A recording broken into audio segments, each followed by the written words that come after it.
Well, go on, guys. Now, I don't even know how to introduce this one, fam. I'm getting batted up to put extra people on now, cause of it. It's a bit peak. What you say? Peak for the cameraman.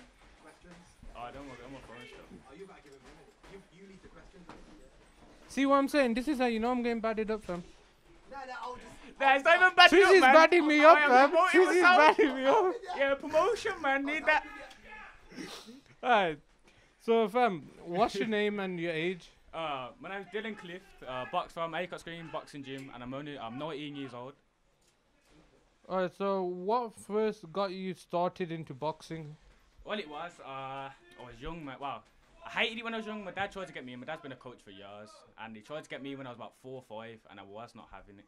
I was lazy, eating biscuits all the time, eating McDonald's, everything. But my brother was doing it. Obviously, me and my brother used to scrap all the time, and it's have it. You know what brothers like, innit? And yeah, I think I went through school. I just hated boxing, man. Didn't want to fight, didn't want to train, didn't want to make weight, didn't want to do any of it. And I think I got to year 7. I remember the day, man. Went up to my dad. I was like, yeah, I want to start. I think I just wanted to fight, man. Realistically, when I was younger. And then that's what just started. I went to gyms, and then I just started training.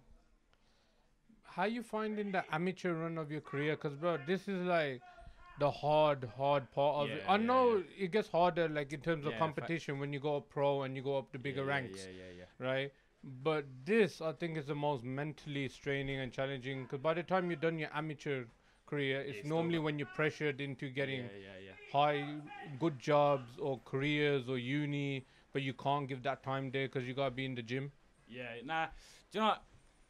It's the hardest time just because I've got to the age, you need money to live, man. You need money to live, so you gotta live that lifestyle of work, go gym, and no going clubbing, no drinking, none of that. Like, it's just, you just gotta live that lifestyle, man. Eat good, and eat good, man.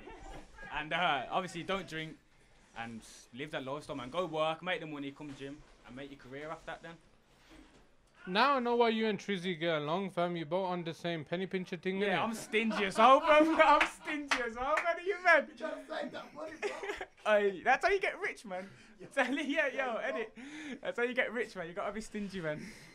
Sit on I know, fam. Like, listen, I spoke to Trizzy for like an hour on the phone, fam. Getting rich stingy and he's stingy is 2 different levels, fam. Yeah, you get what I'm saying, fam? Like, oof. He's his own stereotype when it comes to stingy, fam. Like, you know, he'd be like, yo, you Trizzy stingy, though. Oh, yeah. I think Trizzy's next level stingy, man. It's different when the stingy is. So what's the training like for you? How you been taken to the training then?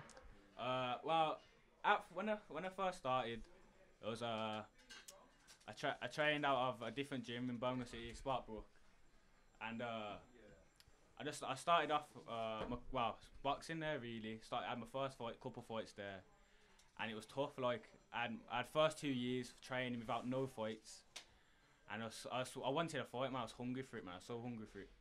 And then I've come here, and then I won 10 fights straight.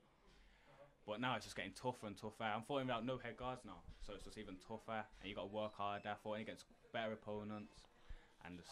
So it's fair to say you're still at the earlier stages of your amateur run, innit? Yeah, I've had 29 fights now, and it's just gonna keep pushing, man. I've still got a couple more years yet until I turn over, I reckon. So do you feel that it's because of the competition in your division now that you're seeing on the circuit that you want to spend a longer time as an ammy before you turn pro, or do you just feel like it's a process that you can't jump? Nah, do you know what it is? Like, people my age have turned over now. I think lockdown put everyone a year behind, put me a year behind, put other amateurs a year behind. But then it's made people jump a year ahead even. So like people my age turn over and like starting the career early. But I think too early. But it depends where you are in your amateur. Like they've probably started when they were 7, 8 years old, probably even earlier. I had my first fight when I was 14. So I started a bit later than they did to turn over realistically. But yeah, I think I'm a bit early still, but it's gonna come 100%. I think. So what's the career goal for you? Where's the long run? Where would you be happy with in your boxing career? I want to be the top of my division, man. I think that's that number one spot. That has to happen. My name has to be on the top of that rank, man. I think. But which one, like WBO, WBC? All of them. Give me all of them. I want all of them. I think there's my weight. The weight that I'm aiming towards now is probably welterweight. So that division's tough as it is at the moment, and I think the next gen that's gonna come through, that's gonna turn over no turnover, and even when I'm a few years turned over, there's gonna be still good competition coming through. But this competition there is mad. It's different level at the moment. It's a whole different life, man. So do you feel that's because COVID's like, weeded out the people that are not really built for the fighter's lifestyle? Yeah, 100%. I know a lot of people that kept on it, and I know a lot of people that quit just because they didn't get the training, they didn't get this. But I was lucky enough to get the training still, man. Like, I was going for runs. So to wrap up, how can the people stay in contact with you and follow your journey? My Instagram, that's the main one I use. I'm not gonna lie, it's the only thing I really use. But my Instagram is Dylan Clift 1, DYLINCLIFT 1, and you'll see everything on there. Everything I post, I train videos, promotional videos. So obviously, that's how I keep going when I'm training because I got a good sponsor. Their Instagram is Fight Star Sports. If you want to go on ahead and have a look over there. And yeah, that's me.